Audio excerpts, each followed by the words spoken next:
Hey everybody, Michael Swaim here, and I'm doing it. I'm calling you to action. I am sincerely asking that if you're able, you'll check us out over at patreon.com/smallbeans, where if you upgrade to being a $5 a month or more patron, you get access to twice as many pods like Star Trek The Next Futurama, Spielboys, Director Piece Theater, and One-Upsmanship, and even more great stuff. So hey, come on in. The water's beans. Patreon.com/smallbeans.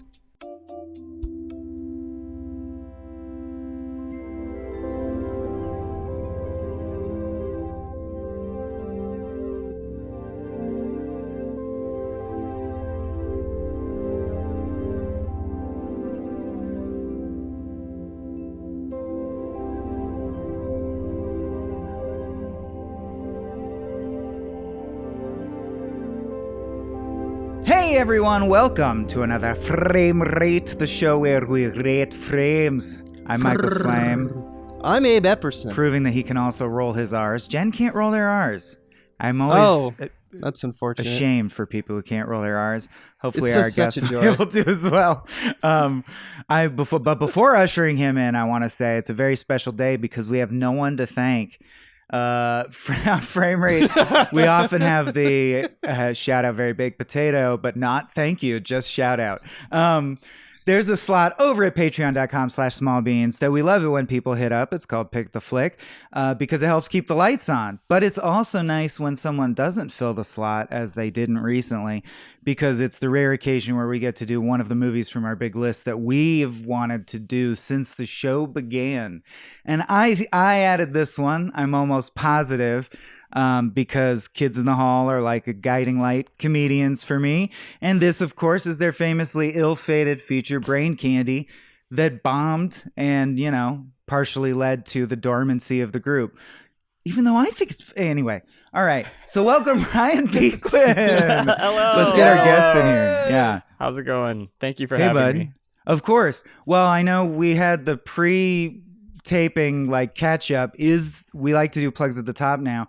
Is there anything you want to plug or anything you want your folks to have on their radar, or is it all not? You said it was announced. Yeah. No, I'm working on the Among Us TV show. Yeah.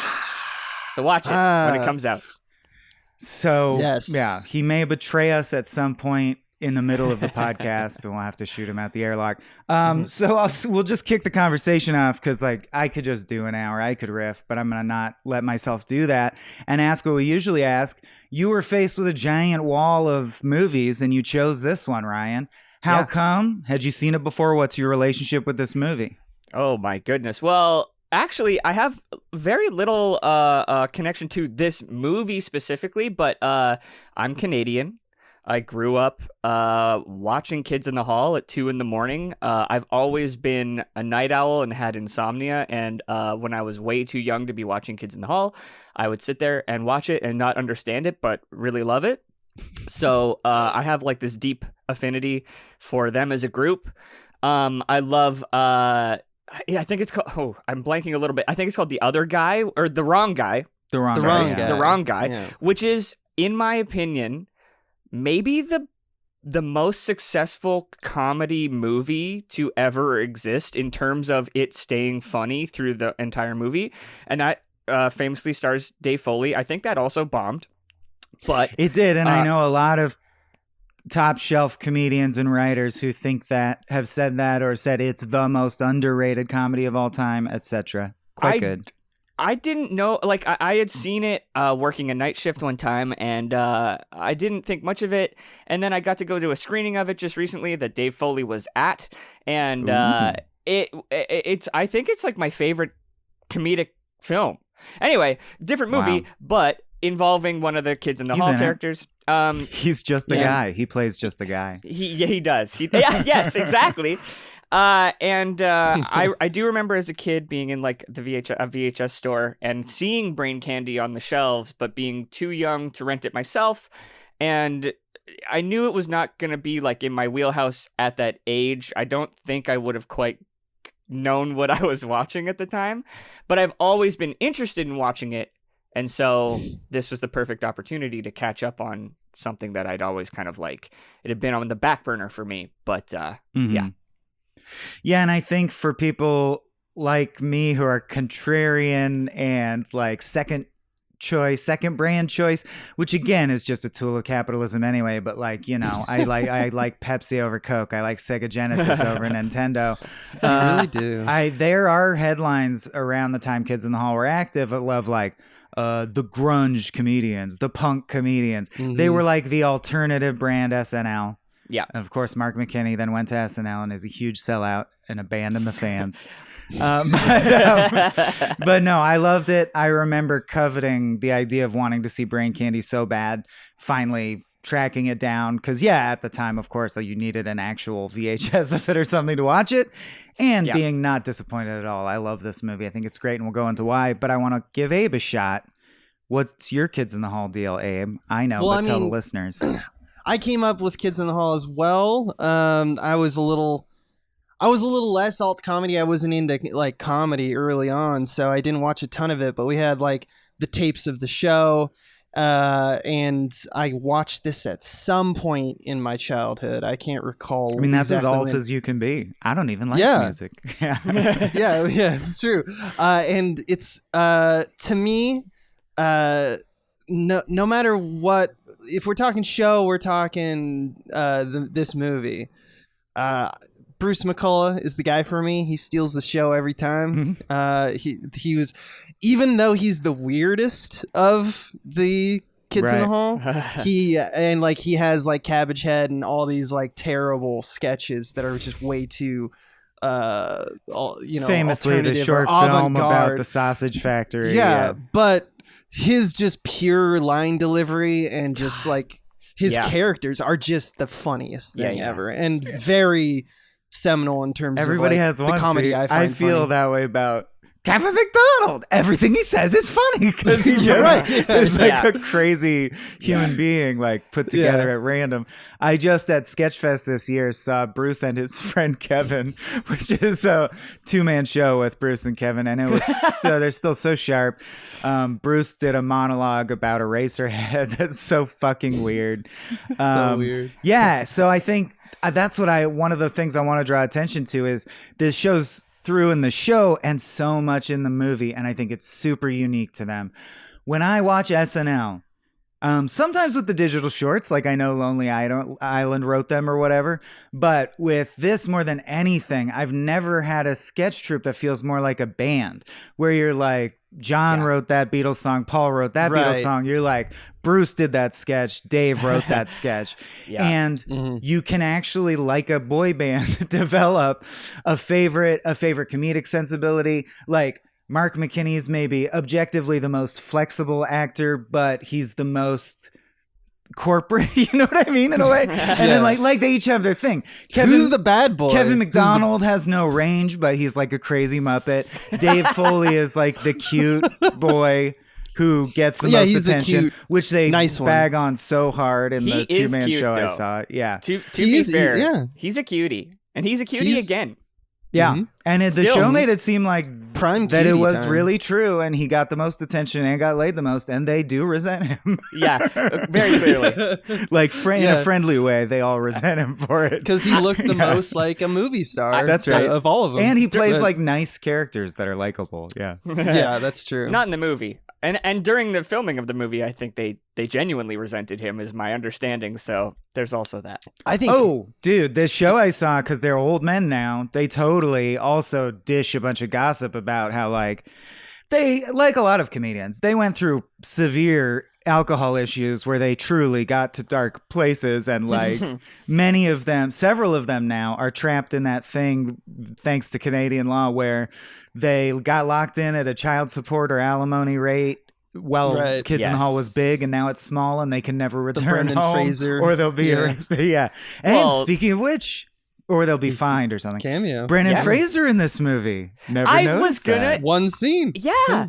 That was crazy. He's there for like 30 seconds. Especially like in a the show where weirdest they play part. everyone. Like, it's rare that there's a different person playing someone. Yeah. That caught me so off guard. I don't know how he was connected to this. I have no clue how they got him in there. He did a good job, though. He's in the sketch that's, I think, it's almost so.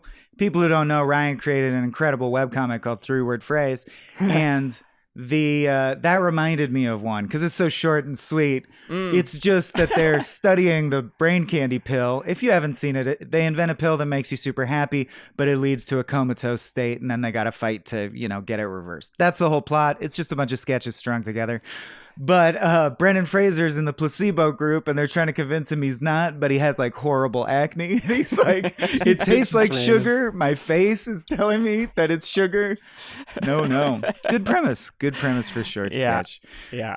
And speaking of linking them all together, that was the other thing that they don't do in the show at all, that in the movie I had forgotten they do. They do the Mr. Show thing. And this is like the year that Mr. Show also premiered. And I remember watching Mr. Show, and if people aren't familiar, being so blown away because their signature thing was all their sketches are linked. Like one sketch will end and the shot will transition. Yeah. Brain Candy fucking does that exact thing all the way through. It's like really it's a real ambitious movie. Yeah. I would say how successfully they do that is in question. Let's get maybe. Into it. Yeah. I mean, I would agree. I don't even. The movie finished. And I thought, okay, that was good, I think. And there's stuff that I enjoyed, right? Like I had a good time watching this movie, especially as a fan of Kids in the Hall. But is it a good movie is the question I have in my head. I think I enjoyed it, but I have a million reasons to enjoy it besides whether it is a successful like film. Yeah. And I am curious to know if you guys think that, all things being told, is it a successful movie? I'm in the same boat with you. There's a lot of memorable. I am not in that boat. I've jumped into the water. It's because there is some memorable scenes. There's very memorable jokes.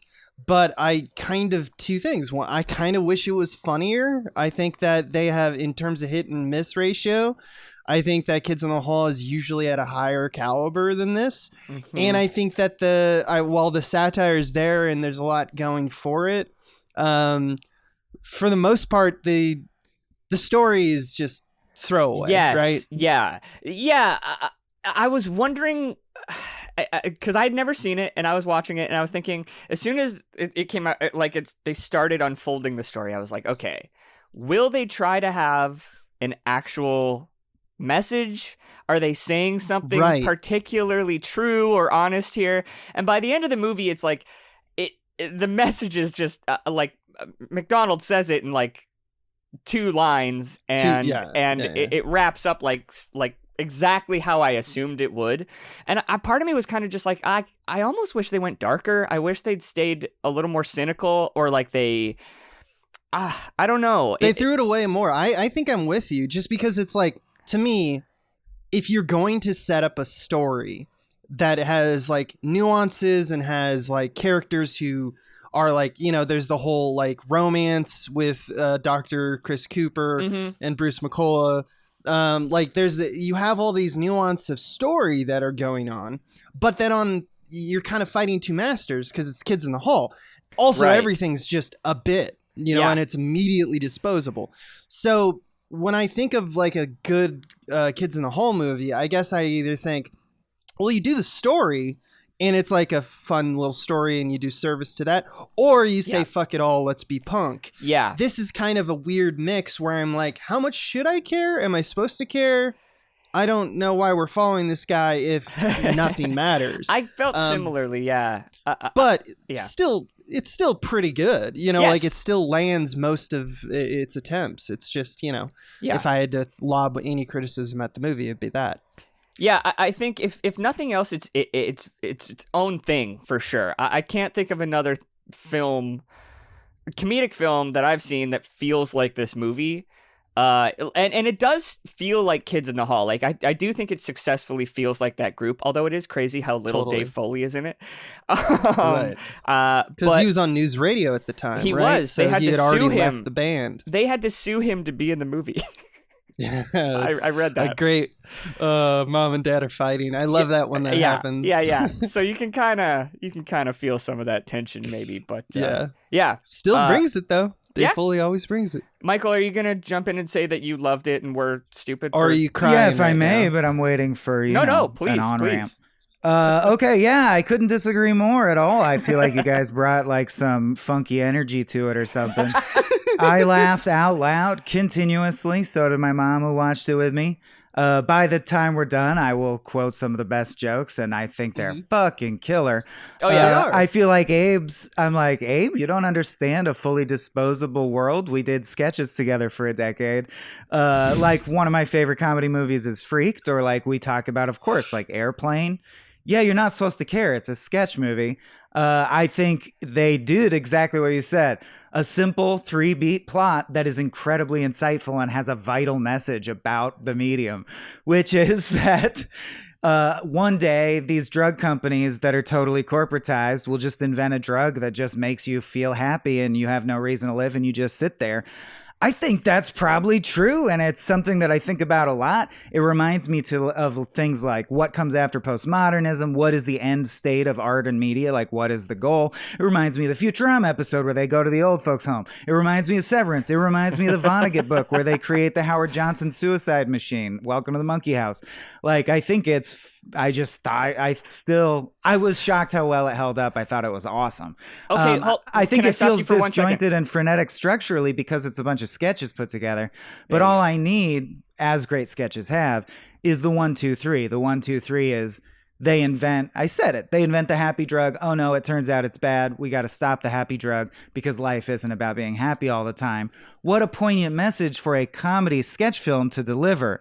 Life isn't about always being happy. How is that not a nuanced insight for a sketch comedy movie? We just covered Monty Python and the Holy Grail. They don't have anything to say at that level. Yeah, I'm not arguing that it doesn't. Yeah, I was just going to say, one thing I would point out, you just said it reminds you of 10 different things. And I would say that, yes, it is ultimately an insightful concept, but it's also one that didn't surprise me at all. Like, it was exactly the outcome and the message of the movie, even as a movie that is, like, as you said, like, pretty disposable, was exactly what I assumed it would be and didn't. I guess it felt like something I had seen. But I'm not watching Airplane going like, but what does it mean? What is this arc? I just like the movie's not even asking you to do that. Yeah, because Airplane. I think a little bit. I think it does. It spends some time They're in with wigs the and characters, shit. It's making 5 guys just being. I don't know. Yeah, no, I mean, like, I get it. I see. I think Airplane is even more disposable. If you put those two movies together, Airplane, it's like nothing matters, and it's a new person every Freaked second. is my favorite mix. Freaked is a great example. I think Freaked nails the ratio even better. Yeah. Brain Candy, it's not a bad ratio. Like I said, it's just the structure's a matter all of, over the place. Like, I'll give you that for sure. I think in a way that the poignancy, kind of like what you're alluding to, the fact that it's actually kind of a grander message, because they're like working in that medium, trying to bring people like entertainment and what is that? Well, it's a commentary on we're comedians. Our goal is to make you as happy as possible. What's the end state of that? Like, that's an interesting exploration. I think because it's so interesting, it almost warrants me as the viewer to be like, okay, so we're going to like dip into that a little bit more, or like, how is that going to take place in the story? How is that involved? And it's not what I expected. Like, no, here's a chicken lady or whatever. No, it's just random shit. Yeah. Just great. Like, I mean, honestly, the best stuff is the throwaway lines between like before and after scenes. Like, like those are the best stuff. How could you cheat on me with my best friend and then tell me about it? Of course I told you, baby, but don't shoot the messenger. Something's in my eye. Yes. Oh my god. That's the thing. This movie has 900 hilarious gags in it. I don't get me wrong. Okay, I great. laughed at this movie. I thought it was funny as hell. I really enjoyed it. I would watch it again. I thought it was very, very funny. I'm just saying, as a structured film, I think that it's on shaky, scaffolding a little bit, and that's all. I think you say it's throwaway. I think they tried to make a movie that follows the 3-act structure, and I think honestly I would have enjoyed a more throwaway film. I think like The Meaning of Life doesn't try to. Yeah, you know what right. I mean? It just goes sketch, sketch, sketch. Yeah, or they could have tied it together, or they like a little tighter at the end. I do feel like the last chunk of it starts to feel like I wasn't even really sure what was motivating like characters as much, like it didn't feel like the energy kind of maintained necessarily, because I did think the first half of this movie is fucking hilarious. I loved so it. funny. Well, and then I also find that they always have the challenges they did in the show, but the show doesn't try to make a cohesive arc. Of Scott Thompson, which I think is awesome, especially for the time. That is punk rock. And we need, fighting for gay rights to this day, of course, because there's regressive shit popping off. But Scott Thompson, because he's loud and proud gay, would be like, most of my sketches are going to be about gayness, homophobia, and straight hypocrisy. And that's mostly what I'm going to write about. Fuck you if you think it's too one note. Right. And I like that, but I will say, so there just has to be a B plot about a guy who's in the closet, but he's secretly gay. Has nothing to do with the pill. Like, they just have to weave in sketches for Scott to write, Well, and so it's serving many masters because they're like a boy band with different tastes. That's their appealing part. They kind of try to justify it with one of the best lines. They're like, he also by takes the Dave pill. Foley, where he's like, when he's like, I'm going to give you a prescription for this pill. I'm your psychiatrist, and you're clearly closeted gay. He's like, well, will I still be in denial? And then Dave Foley goes, no. It is to be hoped that you'll just be gay. Yeah, Which I love the. My mom lost it for. Yeah. Which brings in something I want to talk about. The opening, the first beat of that, where it's just a tense thing of him being like, I'm going upstairs, kids, and masturbating to gay porn, but he's looking over his shoulder. He's all sweaty and scared. Mm-hmm. He doesn't want his kids to know. It's closer. He's like orgasming. His wife's getting home. He's got to clean up fast because the wife's getting home. He cuts downstairs. Where's your father, kids? He's upstairs masturbating to gay porn. Again? Yeah. Super good. I did really appreciate, and it's not surprising knowing Kids in the Hall, but I enjoyed that the pill, when he takes the pill, the fix for him is being gay. It's accepting that he is gay. That is him being happy, and like that's his level of normalcy, is like coming out of denial. Because for 1996, like even like sitcoms were doing gay panic stuff constantly. Like there was no, saying something was gay was still like in the vogue of like, everyone saying something sucked or was bad or whatever. So culturally, I wonder, like, Kids in the Hall fans would have watched this movie and gotten it for sure. Obviously, they're watching buddy sketches. They're watching anything. Yeah. My God, I couldn't believe when I saw on Comedy Central on TV the Fago sketch that Scott does. It's a monologue where he's just running at camera across the nation. Oh my God. Yeah. Outrageous. And the movie treats it like no big deal. It's bad for him to be in the closet. It's his regular happy life will be him being gay and out, and his family loves him for it, and like society at large. He has a musical number where it's like he just needs to chill out about it. Yeah. And honestly, I'm trying to think, like, what else in that era, in that year, would have come out and had a similar message about homosexuality. Like I struggled to think probably only stuff written by queer people. You know what I mean? That's otherwise it's not authentic. Yeah, and it's surprisingly nuanced. I mean, not only just from a comedic perspective where they're like weaving sketches into sketches, and that, like you mentioned, Michael, the Mr. Show way. Mm-hmm. Like, I love how there's two beats in the movie of at some point someone opens the door and just a gay orgy piles out and like scatter like cockroaches, like they're running away. And it's like the first one he's in denial of it, and the second one he's just like, yeah, we were just fucking in there, like this is great. He's like, it's all yours. Just like, yeah, and it's like, it's almost like they know when they're writing it that they're like, this is a stupid thing to do to give it kind of closure, but it's really funny to us just because it's like we're doing, like, it's the stupidest scene in the world. Yeah. Well, in his memory, and I love that. His best memory is joining the army and there being enough gay guys there that he got to be himself. Right. And before he came back to his family, and there's just this sergeant who's like, "Here's the plan, Private. You're gonna go over there and fuck them. We'll stay here and masturbate." You're like, "Aye, sir." They fucked their way through a war, apparently. That's right. Dude, that had, and then he runs and he's got the missing, he's got like the assless army Assless fatigues. army pants. Yeah. I fucking started cackling at that moment. Yeah, that was so good.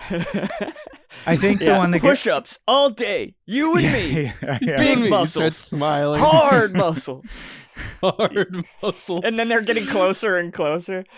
Ah, boy, yeah, hilarious. Yeah. So that brings up the other thing I definitely don't want to miss is that, and I wonder what Abe's thoughts are on the actual filmmaking, but because I think of, like, even Key and Peele, they just do cool, transparent filmmaking. Like, it's high quality, it's polished, it's clear. But I feel like Kids in the Hall are the most, other than maybe Monty Python, they like want the film to be filmed interestingly. And you never get that from comedians. I noticed there's diopter shots in this, which I know Abe thinks are tacky, but also argues that they're more into gear and they're renting more shit than your average sketch comedians, right? Like, do you find that there's to me, it's not about the gear. To me, it's like I'm glad you mentioned Monty Python, because Monty Python is to me like a kind of like what we would argue is like the auteur kind of, or auteur kind of like you got Gilliam and he's like trying to do his own thing. He's using film as a medium, unique shots, trying to play with the format. That's why the animation stuff comes in. And this kind of has that. There's editing jokes and whatnot. What I love about Kids in the Hall is they really were one of the first ones to be like look at in that Scott Thompson when he like kind of finally says I'm gay, and then everyone follows him and it becomes a musical. It becomes like a West Side Story, and they have the crane shot and all this stuff. Like, Kids in the Hall really do want to do genre parodies, and they want to take something we've all seen before and play with the lexicon. That's not as true with other, like, at this point in like 1996. I wouldn't argue that that's like Monty Python didn't really care about that's not that. the thing. Yeah. Like, the state is not well, I mean, right. yeah. And like, think about the effort involved in not even a joke, really. I guess it's a light visual gag, but the first time the Scott Thompson old woman takes the brain candy, we take a shot that follows the pill down her throat and goes inside her guts, like that Three Kings sepsis shot. And there's dentures in there, which is funny. But you know what I mean? Like, that's more effort way more than effort I think a sketch comedian would usually put in. They built it. Absolutely. Yeah, you look at SNL, you look at Second City at the time. Also, one of my favorite lines. No, Chris, I don't think I will fuck Stummies. Stummies is such a great product name. Stummies is the drug that like propelled them to success. It's clearly just like. Is that also the first like Lorne Michaels impression? Right, it's obviously a Lorne Michaels impression. Mark, I think, did that guy on the show, but he's always been a Lorne. He was like, my businessman character is a Lorne Michaels impression. Which is, I think, because Austin Powers came out after this, right? So is that like the first, like 97? Yeah. Oh, yeah. Interesting. Yeah, that's why I mentioned the Mr. Show thing, because Mr. Show premiered in 95, but they would have already written this. I don't know. It's interesting. So that's what I mean. Like, they're on the cutting edge of comedy technology, if that's even a sensible thing to say. They definitely. I do think they tried to push some. Yeah, and in fact, more than any other troupe, the theater kid in me appreciates. Which is, it's funny because I just mentioned they do film stuff, but on the show, like, I remember the one where Mark is an alley cat and he does a monologue about what it's like to live as an alley cat. Like, they also did stuff that would just be like experimental bullshit theater stuff you would see on campus. Yeah, you know what I mean? Yeah. I like that they have those instincts. The filmmaking stuff isn't. And that they lust to play 50 characters. Like, I think that's the filmmaking cool. stuff doesn't surprise me, just because, I mean, like, that was in the show, right? Like, they did the pre-recorded. Some of the best stuff they ever did was the pre-recorded, like, artsy sort of shit. Like you said, the sausages thing. Yeah. Or My Pen or whatever. Like, so yeah, it felt like the Kids in the Hall to me. It didn't feel like they were even necessarily taking a big swing, like, to do this. Yeah. Because it is in their like DNA to be like very. They're both like, what I love about them is they're like lean, they're light, they like jump around kind of in that Mr. Show way we've been calling it, but at the same time, like, The filmmaking is solid. Like, it's trying to do something every time. Sometimes it's just a 2-shot of like the cops, and it's the funniest thing ever. But then the next time, it's like you said.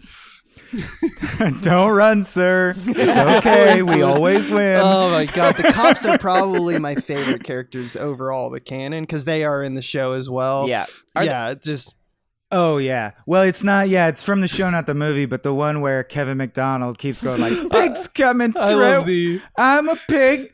I killed your husband anyway because I'm a piece of shit, man. Pigs coming through." Where'd you get a goose on a cop's salary? Yeah, you got a goose. And like, this one, the line that's salary. great is to me Yeah. Been saving up. They're like, you see that that TV show? Oh yeah, the thing about toast fucking, a new thing where you get fucked or you fuck toast. He's like, no, Yeah. Oh, that's not it. Must have been a No, dream. no, I saw something exactly. I just love those guys. Are They're the just my cops the favorite. only Kids in the Hall cameo? I don't. Yeah. No. like character crossover. Well, technically, Potentially, because you The towel expect guy. that is interesting. They Bellini, but that's more Yeah, of I a didn't even reference notice. to Easter egg than a. But they give you no like it's interesting that Yeah. Buddy Guy, is that his Right, name? But you yeah. know the recurring Scott Thompson dude that dishes gossip, Yeah. nor Cabbage Head, nor Chicken Lady. They know there's like There's no they main- don't play the yeah. hits, so to speak. Yeah. Which is so Yeah, well, I punk mean- and alt, unless they just weren't contractually I think it allowed just comes to. I down don't know. to they don't. They're like they had their fun with those. You know, it's not about service. Well, also as you said, it came towards the end of the group's life, sort of like a, what the last Beatles one, where they're like, we don't really want to be here, but we're still talented, so it comes out. Yeah, of they it. were already but we don't broken like up, each other right now. As a group, I think they'd already separated. Yeah, and then, yeah. And they're friendly now, but they've been various Yeah. components have been enemies at various It times. is funny. It's not all I did wonder when nice, yeah. when Dave Foley he's like, I'm just a guy, and they like. yeah. It's like the rest of the Yeah. crew in one shot, and it cuts to him. I was like, that feels almost pointed. Like, yeah, you're over there, and You're we're over there. here. Yeah. I'm just a right, guy. Yeah. right. I think that joke got me Yeah, the most yeah. when I was a kid. Oh, Not now, yeah. but for The some Queen reason of that England cracked makes me an up. appearance. Yeah, she approves all Approving the drugs. drug? I think that's Yeah, what I that's it a is. did want to say crossover. that was interesting. Yeah. Okay, maybe But she's returned. that's a oh yeah, of course, she's a Kids in the Hall. But yeah, Yeah. I did think it was funny that it's obviously shot in Toronto. There's the Queen of England Mhm. approves the drug. So I was like, is this a are we saying this is in Canada? But then there's the it's 72 degrees in your head every day line, and I was like, no, Right. we don't use All the time, yeah. Fahrenheit. Fahrenheit. Canada, I didn't so- even think of that as an Fahrenheit. American. Yeah. Yeah. So So are they trying to Maybe. localize it for Most- American most audiences? definitely. Or Yeah, what yeah, is I it? assume That's so. interesting. yeah, Yeah. If they But said they're it was like presenting a false 18 Canada. degrees, I think people would have been a little confused just in general. So yeah. Yeah, I think that's we Interesting. still have that Yeah. problem today, even though most of the world uses the other system. It's just how our movies work. I am a Fahrenheit Right. fan, I have to admit. Oh, sorry. no. Going back. Oh, go ahead. I was just gonna say I'm realizing going back to the how grounded is it? How grounded does it want to be? Is it pulling that off thing? I think it's the exact ratio that South Park episodes are, where it's completely disposable all the time, but at the end they just explicitly say the message, and they're hoping that the message still lands even though it's been completely disposable the whole time. And I'll sort of soften my position because I will say I hate that South Park does that. I think it's a poor structure. So I kind of have to admit it about that, because it is Kevin McDonald at the end just goes, Yeah. you know what I learned? Yeah. Blah, That blah, blah." ending- Yeah, And it's like it two didn't sentences. feel Yeah. that successful to me. That's yeah, And his name's Chris I do Cooper, think which is funny. that's the part where I got a little. I sort of. I dropped off ever so slightly. Just that chunk of the movie where it's like Marv has his memory of peeing in the coffee, and then Mhm. Don the boss is like his favorite memory good is drinking the coffee, yeah. and then. Oh That really? was my love biggest that. laugh I this didn't. time. I That's thought that like was my a least great favorite bit. gag, which is Yeah. weird. Don't like that I don't bit? know why. I just was like, it felt I thought disconnected that was from so funny. something to me. But I maybe I'm coffee just today. maybe I Yeah. just was like sleepy. Well, by I the just time like got that there or it's something. his happiest memory. His happiest. That's the concept. It's not his like child good being born coffee or wedding. today. Yeah.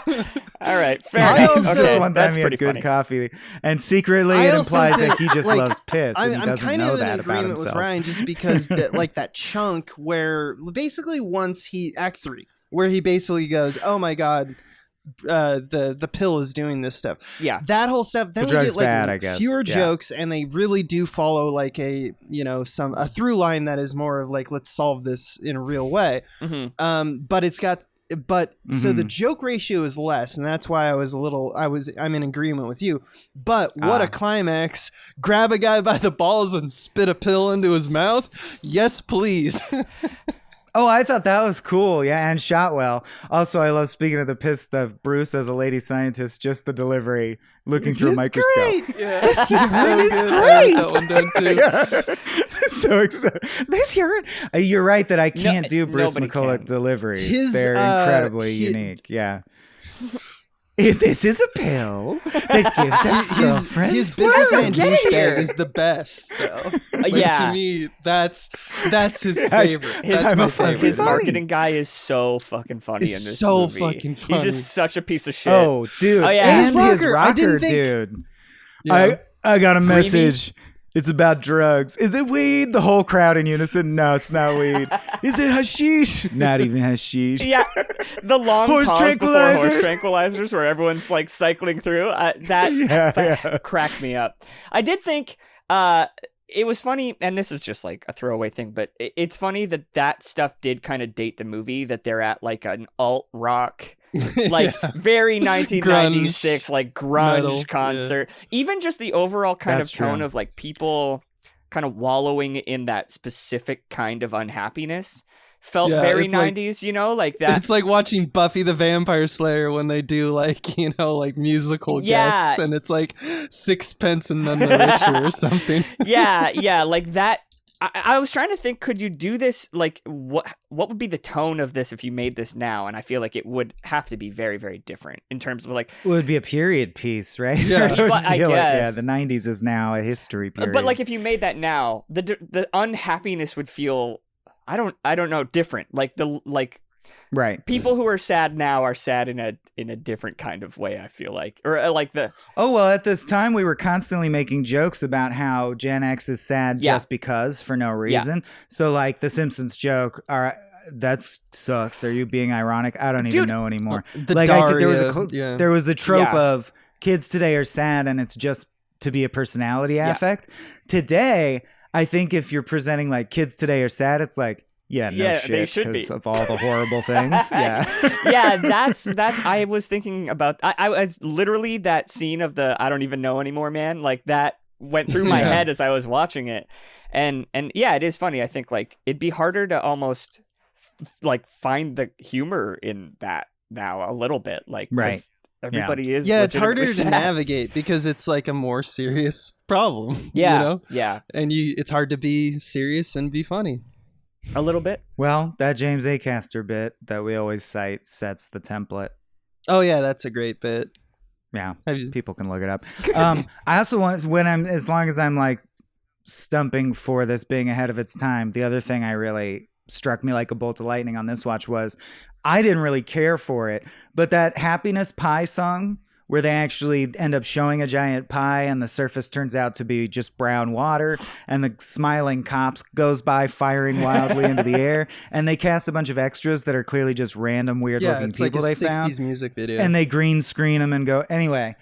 Seemed so much like a Tim and Eric segment, like Tim and Eric great show good job specifically, that I was like, I don't know, just props for being ahead of your time. You've hit so many vibes. Like you nail the Mr. Show vibe, you nail also the Tim and Eric vibe. I do think Kids in the Hall are super seminal. Like there's new sketch movements that obviously owe stuff to them. Yeah.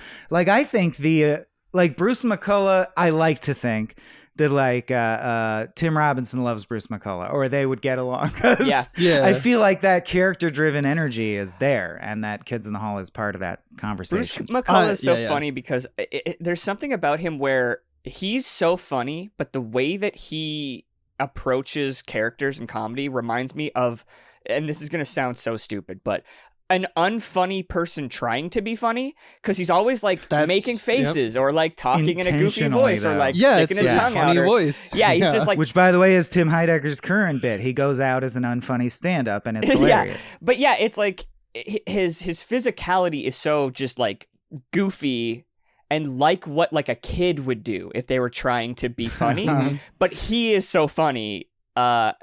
He like pulls it off, and he was like a standout in the movie for sure. And of course, one of his standout characters is Gavin, the 8-year-old kid who asks a lot of questions. I love those sketches. How much would a butcher buy my head for if it was meat? Probably like $18. I think I'll keep it. I'm in the middle of a big bike race. That's right. So just because we'll never get to talk about Kids in the Hall again, the other one that always got me so good, and it's so short, is the guy talking to camera from POV going like, "You assembled the chair wrong, Einstein. You got to do the hoop under the leg. Now you're going to have to take it all apart, Einstein." And it cuts to literally Albert Einstein, and he goes, "Don't listen to him. You are a great physicist." Like, it's just a chair. It's so funny to me that when we inevitably talk about favorite sketches, we never mention the greatest hits with Kids in the Hall. It's never "I'll Crush Your Head" or "The Exterminator" or something like that. No, it's like, the weird shit. It's the weird shit that is when they're at their best, right? And I think we're all in kind of agreement about Our that. Alien Or we seem Dull is a good one.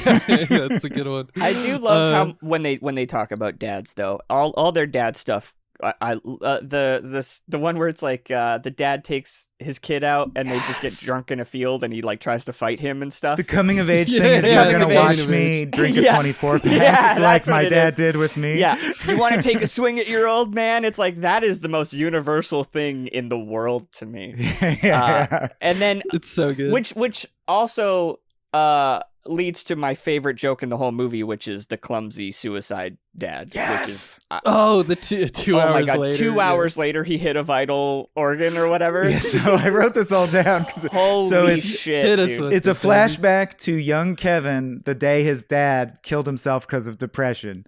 And he says, "Did you clean the whole house while Dad was at work today?" "Yep." "Clean under the fridge?" "Yep." "How about the gun? Did you give the gun a good cleaning?" "Yep."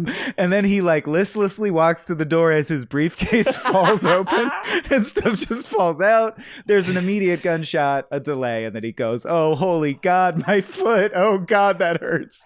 And he goes again, "Oh, my other foot. Oh, Jesus." Yeah, 2 hours later, he was dead. The way that he reaches out to pet his kid's face with like the back of his hand. How about the gun? Yeah. And then the kid leans into the second one. Oh my God. Holy shit. I love that. I'm so glad you noticed that, because that little shot just made me laugh more than almost anything in that scene. Yeah. It's that kind of stuff that Kids in the Hall really, I don't know if it works universally, but it's like my favorite stuff about them. It's like the weirdness the affect they give to it. The specificity, it's not just the funny I feel voice. like, it's the kid leaning in is something. I don't know. Like you wouldn't write that into a script. Like that had to have. I mean, maybe you would, but like it just feels so specific and so like just such a funny little note. There are moments that make you feel like they were funny all the time. Yeah. They were funny while they were on set. They were funny when they were working with the actors. Funny meaning like having good ideas for bits that work. Yeah, and agreed, it's a mix totally. of like, okay, the wording of the joke is funny. Like that says a lot about the character or whatever. The personality and the performance is funny, but there's something in between where it's just like, why is that character perceiving the world in this way? That takes it over the top. One of my favorite ones is also Bruce McCullough, where it's it's like at the very beginning where you have like, there's a couple fighting and she's like, you slept with my sister, we're done. And she goes, "Say goodbye to this," as she points down to her vagina, and Bruce McCullough's response is, "Baby, I need it." I need it. Yeah, they also are a crossover. The drunk pregnant couple that fights in the alley. That's right. The show. Yeah. Oh yeah. I just love how it's like, it's "Baby, I need it" is a funny line regardless of who's saying it, to that that kind of setup, but it's like the fact that he's so over the top that he's so like, you feel like he is going to die. Yeah. Like Ryan said, it's a doesn't. kid doing 1,000% energy of like a school play version of it. A guy who wants Yeah. pussy. Yeah. Yeah. But you also get the feeling that he said this before. Right. You know, like, I don't know. It's just, there's a lot of great stuff And going on. well, I was going to say it reminds me of the joy, just a different shade of the joy that we get from the Coen brothers and their intense interest Right. in like local dialect or like raising Nuance, Arizona, the yeah. way Yeah. people talk in a weird way that is not true to how Arizonans talk. And that made me remember I want to ask Abe, is that not literally the conference room from Hudsucker Proxy? Like the same set? It feels like it. It definitely is the same one from Wrong Guy. You know, like Oh. Kids in the Hall love board of directors. Yeah. scenes. I don't know if it is. I thought it was the though. Hudsucker Proxy table, but maybe It I'm could wrong. be. I but- feel like yeah. that building is. And I do smaller. like the joke from Mark McKinney as Lorne Michaels. Yeah.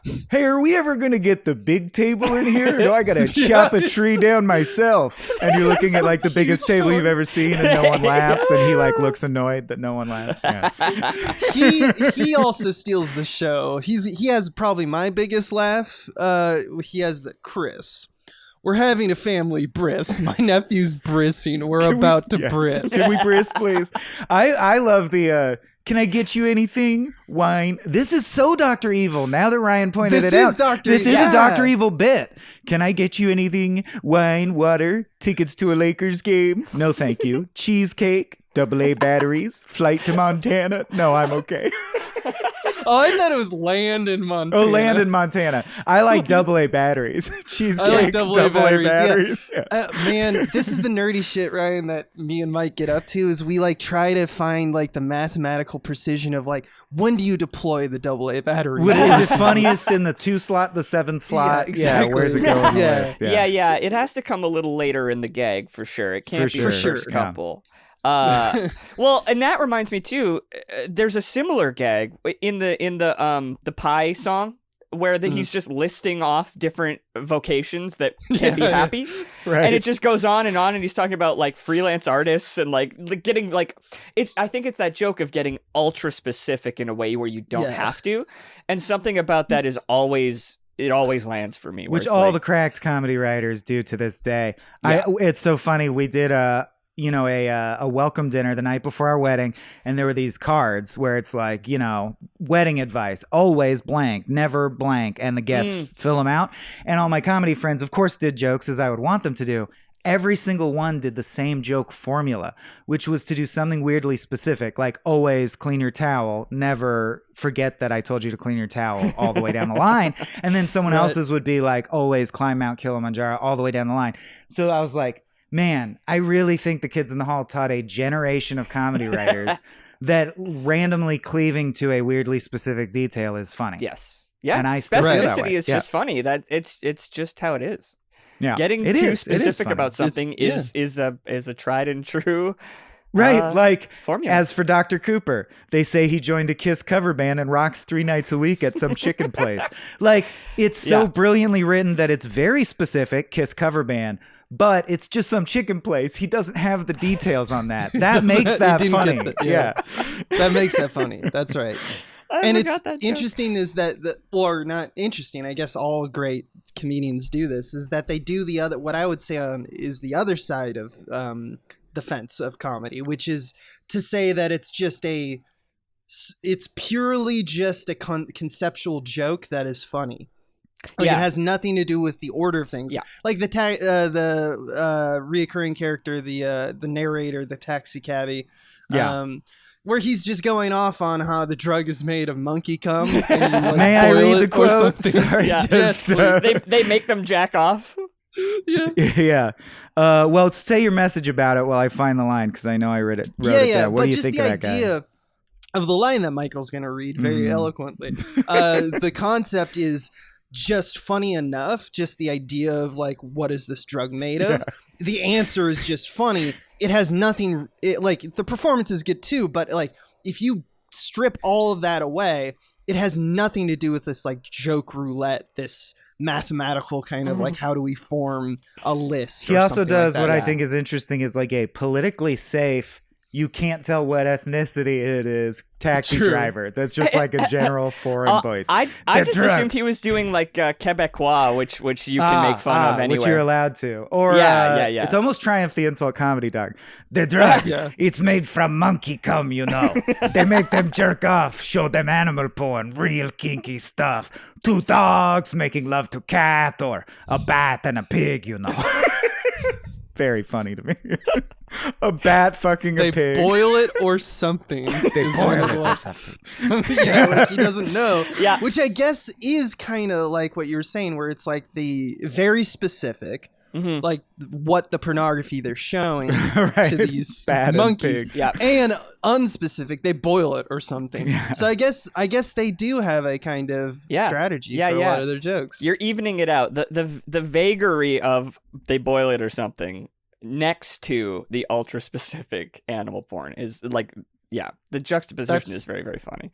That's very Kids in the Hall. Which is kind of in the same wheelhouse of like gags. I also, and this is like something that I love so much. It like, to me, the funniest thing, and I think like this is a reason why I think You Should Leave is so funny, is I think on that I've seen someone call it straight man betrayal, which is where there are no straight men whatsoever. Like everyone in this world is an idiot.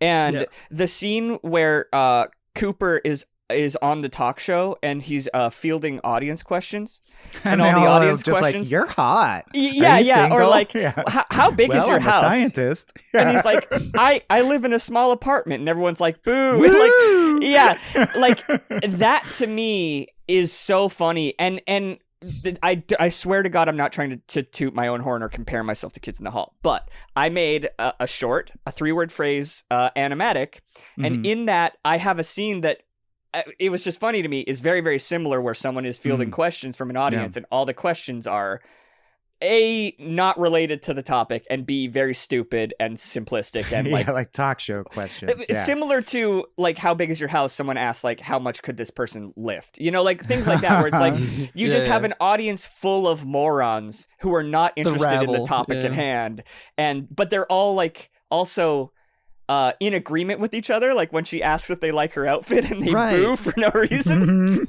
They're all together, like they are inexplicably, they do not have a brain. They have a consciousness that is a writer's consciousness. It's not real. Yes, they are vehicles for jokes, and that's it. And that to me is like so funny. I love that. I love that sequence where the old man asks the very childlike question, I want to be a scientist like you. Do you have any advice the for me? old man, yeah. And he's like, stay in school. Yeah. And the old man like is like one-up happy to hear it. You know what I mean? Like yeah, exactly. Like, oh, it's good. like that was one exactly how I wanted it to go.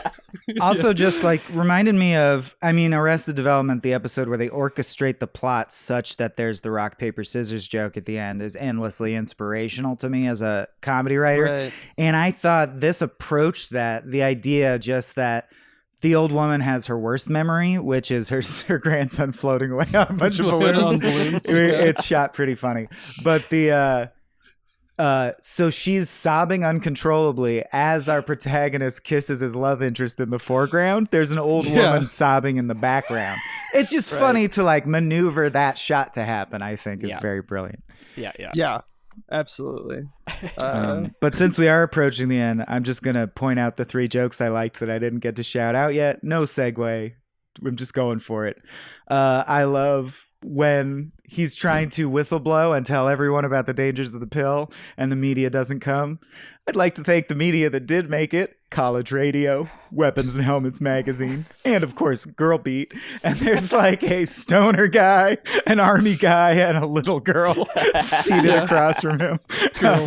I like when they trump up the charges to put him away, which by the way is the exact plot of Hudsucker Proxy. I wonder if there's something there. He's mad with depression. You know, going mad has happened to so many geniuses. Oppenheimer, Schweitzer, Boxcar Willie.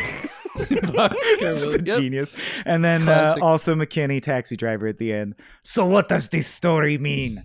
The only way you will be happy is to know you won't be happy every day.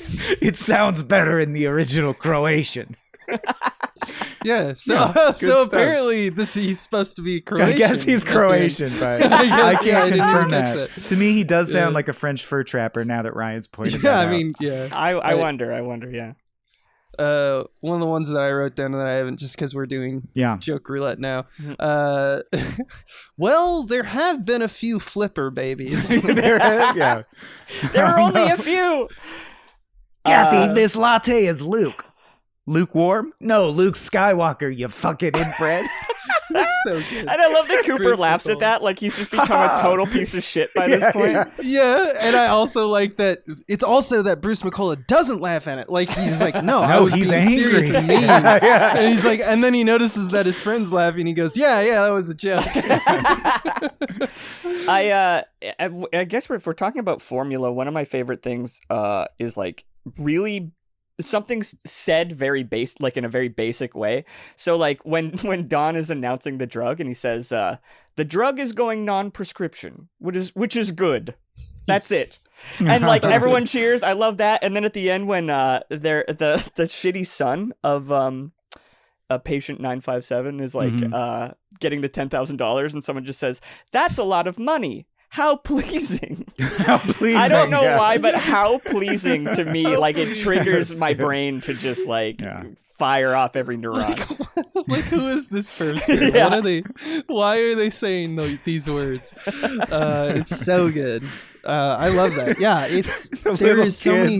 The little kids are just fondling the old lady's breasts as she's frozen in place in her yard. like, Get looking out of up here, her skirts. kids! Yeah. Good shit. It's surreal, but it's grounded. I mean, it's Kids in the Hall, But man. there's still funny jokes. I mean, and people who have seen the new Amazon season, they still got it. Like, there's great sketches in that. I haven't Right, seen it and yet. one of the fantastic tie-ins of that series is that it starts with them saying, finally in 2022, we made all of our money from brain candy. Right? So now So the deal we did we're with Satan greenlit. allows us to come back. Yeah. and which then is in a their great first own it. sketch, they go full nude and show their old Full man nude. dicks and jump up Yeah. and down. Like, very brave way to come back. I loved it. They're They're heroes. blazing out of They the are gates. heroes yeah, to me. yeah. Formative heroes for me for Yeah. sure. Dave Michael, Foley, this one's good in just- Monkey Bone. Good in Monkey Bone. Love Monkey Bone here. We We in love this Monkey house, Bone in this house. We love, That's right. we love Monkey Bone. I got one for you, Michael. Uh-huh. Did you notice that one of the floozies/groupies of Dr. Chris Cooper, when he's at the height of his success, he sleeps with two women? And do you notice that one of them is the actress that plays Ezri Dax from Deep Space Nine? I did not. Yeah.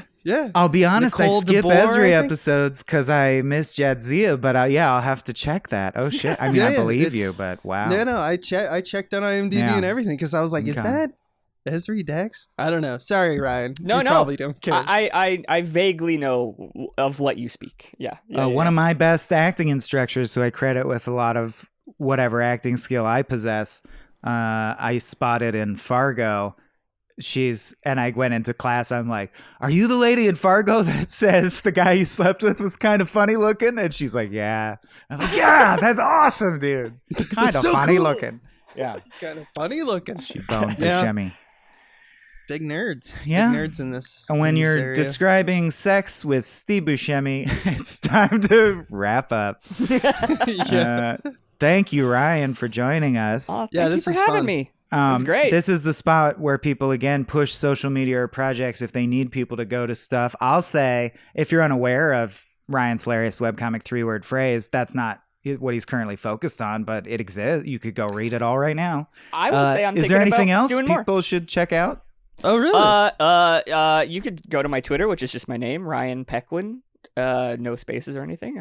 Although Twitter is dying, and by the time this comes out, may be dead. X is dying. X, my X mistake. is Sorry, so sorry. No, I don't know. Nah, I'm good. You can read my old webcomic. I am thinking about making more.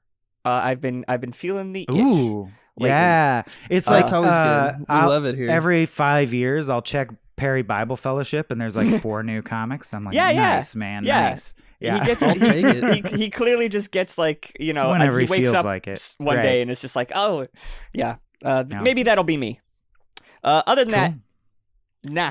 No, that's Just the chill. power Nah. move. It's Well, we look like forward. you're already fully employed making art. You don't need people to go to a place. That's good, man. That's good. Good for One you. day, Yeah. one day we hope to be that. That's right. We need you to go to a place. So hit up patreon.com/smallbeans. You'll get access to all kinds of bonus podcasts, including our patron exclusive shows, Star Trek: The Next Futurama, Spiel Boys, and what else is exclusive? Is Like Razorblade Pie like exclusive? It Razorblade is. Pie. Yeah. So those ones you don't hear at all unless you give us $3 to $5 a month. I think that's it, Abe. Anything from you, buddy? Yeah, just if you're listening to this on the 21st of August 2023. Oh yeah, sneak peek. That's Patreon only day. This is another reason for you if you're just listening on a free feed a week or two later. Here's some things you might see on the Patreon and you might miss if you're just a part of the free feed, including that Like Razorblade Pie, the show that Michael does on what is it, the Catman? What's this episode? It's about Harlan Ellison short stories. This episode will be on Catman, a sci-fi deconstruction of Batman as a concept, as you might expect. That comes out on Friday. We got Escape from the Multicurse, where we dissect the current fascination that we have in the zeitgeist with multicurses. Versus where we're going to talk about Star Trek, the 2009 version, and how that's a J-Abrams. reboot. Mm-hmm. And we got more episodes of I'll Show You Mine If You Show Me Yours coming up early September. And of course, all the shows that Michael mentioned that are exclusive to the Patreon. So swing on by and enjoy all that delicious content for your earballs. Or go watch Brain Candy, which you cannot Mhm. buy at any price, but is available for free on YouTube. Kind of sad. I'm sad that like you can't even pay $3 on Amazon to rent it. They're like, no, it's free. No one wants to see Brain Candy. Just take it. Just take it. I think there's a Blu-ray you can buy. Yeah, I'm so sure. do that. There's Yeah. a way to give them money. Physical Buy a media, it's Blu-ray. coming back. Coming back, baby. All right. Well, thanks again. And I think that's it. So Mhm, enjoy your day, Hold on to these listeners. balloons. Ah!